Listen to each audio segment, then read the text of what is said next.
ดีสบายดีพี่น้องสบายดีFCเบิร์ดสุขุสุคนเด้อนี่มาแพงก็ออกมาหน้าพี่น้อง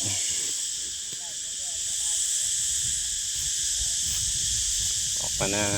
บ่ได้ลงคลิปหลายมือพี่น้องเอ้ยบ่มีเวลาไปหาถ่ายคลิปสบายดีเบิร์ดสุขุสุคนหาก็ได้ออกมาหน้ามื้อนี้ยายอ้วนโทรออกมาสาปลาบ้านเบาแพงจักรจันแมงอีห้องเพราะนั่นโอ้ยจักรจันหลายขนาด สบายดีทั้งในประเทศและก็ต่างประเทศลงไปสาปลาอยู่หวยพี่น้องมื้อนี้ป๊อดโทษจักรจันคือหลายแทน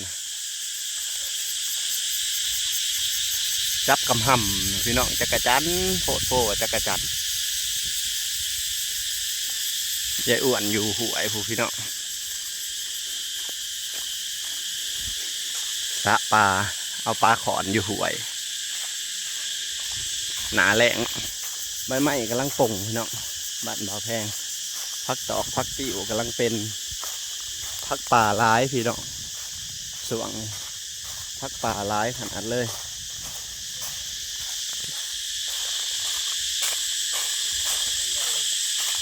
ไปเบิ่งน้ำกันได้ร้ายสำใด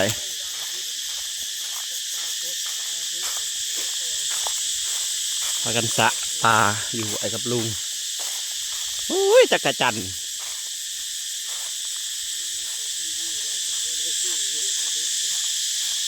บรรยากาศบ้านเบาแพง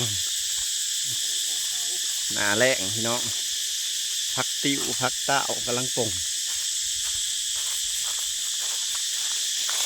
ให้อ้วนอยู่ไอ้พาชมหาอยู่หากินพี่น้องทางลงทางควายได้นี่พี่น้องทางควายบ่อแพงไปเลี้ยงควายไอ้อ้วนสาปลาโอ้ยเด็กๆไปโอ้ไอ้อ้วนสาปลาอยู่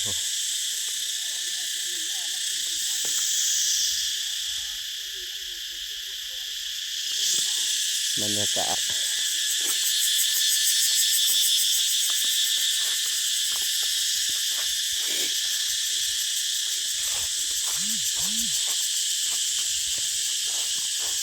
ให้ได้ร้ายทำได้หวยก็แหงแรงพี่น้องเอ้ยหนาแรงบ้านบ่อแพงเป็นนี่แหละ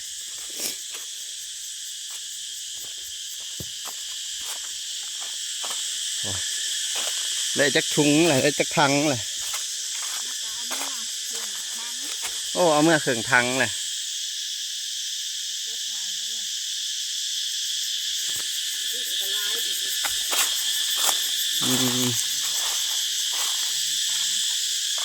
ปลาพี่น้องเป้าโถน้องใส่ป้าโถ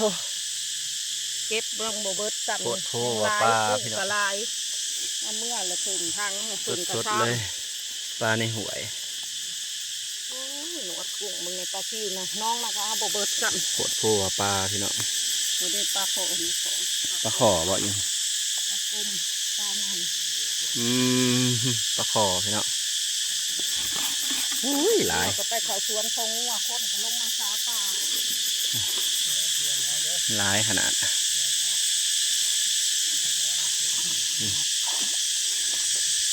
โอ้น้องผูกกันยังมีนะเนาะเก็บโบเบิร์ตนะมันสามาอีกกับสันสีเอาเด้อพี่น้องเด้อมาสาปลาขอนกุ้งพี่น้องกุ้งมีแต่ต้นใหญ่ๆเลยนะติดไก่งงปลาวิทไปให้เยอะอ้วน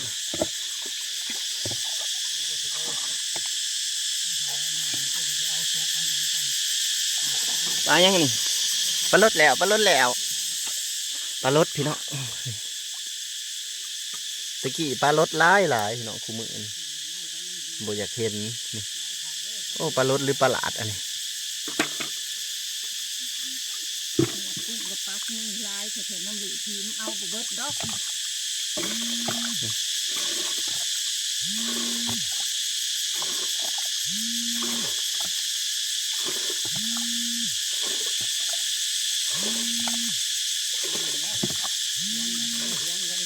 จับปลาพี่น้องจับบ่ได้จักที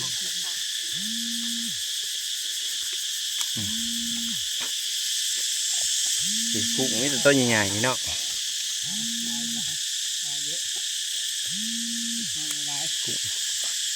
กุ้งมันเป็นตัวใหญ่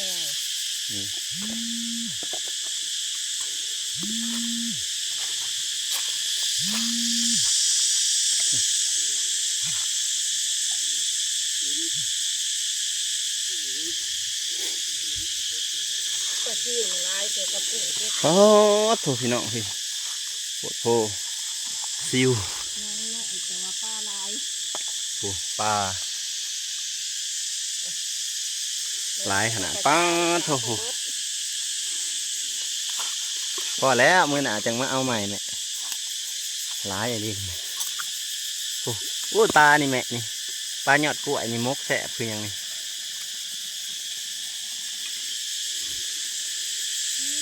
จะมาตัวใหญ่ใช่ไหม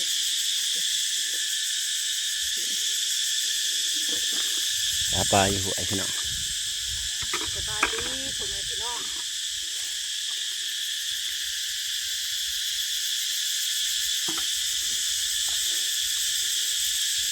โอ้โห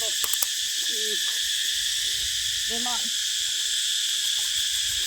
เลมอนมันอยู่ตามหลืบหินพี่แล้วพี่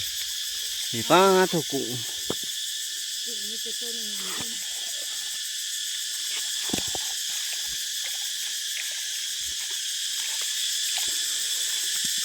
พี่น้องหลายอะไร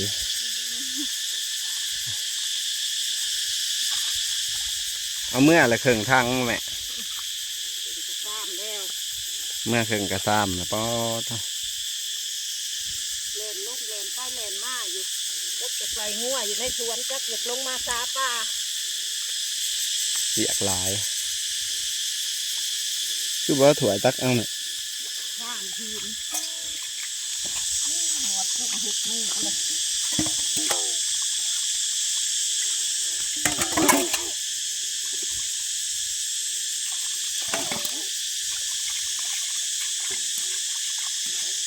คือว่าเอาออกไปให้เบิดน้ เด็กตาสะถุมันก็ไปหนึ่งใส่ชวีเลย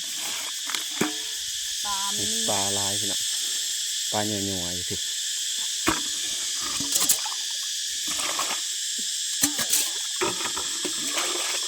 เก็บปลากับพี่น้อง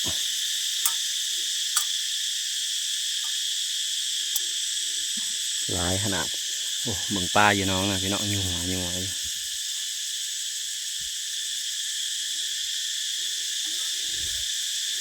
หนาแหลงพี่น้องเห็ดเมนูหยังกินเนาะปลาซิวปลาคาร์มนนี่มกคือสีแซ่บ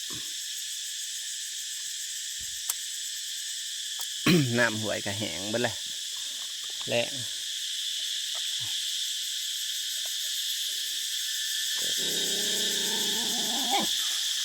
เป็นไงพี่น้อง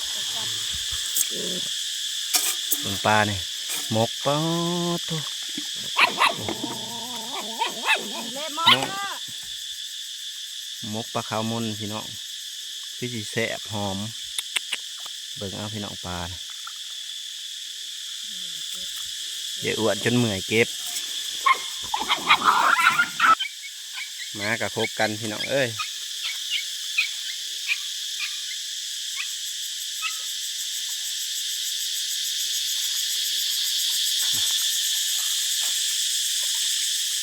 ปลาลดปลาหลาดได้บ่หลายพี่น้องปลาลดจ้ะ หลายกระซีปลาขาวมน ปลาซิวปลาขาวมุนเดี๋ยววัดเอาเมื่อเลยถึงทาง กระซ้ำแล้ว ถึงกระซามถ้าไปเบิ่งอยู่เทียงพี่น้องหลายทำไรเนาะเพิ่นเอาเมื่อเลยเทื่อหนึ่งนี่เป่งน้ำลงมาใส่ไว้เนี่ยเอาบ่เบิดกันเนี่ยมันตายปลาแพงสิเป่งน้ำลงมาใส่ไว้นะพี่น้อง ขาวมุน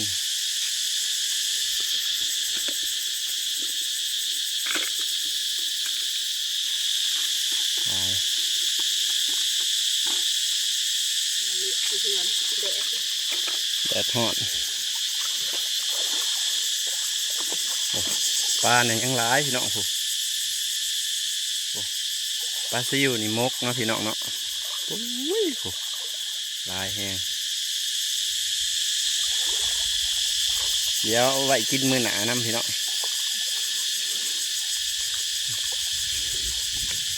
เต็งน้ำลงไปใส่บ่บอกให้ปลาตายพี่น้องพอแล้วเรียบร้อย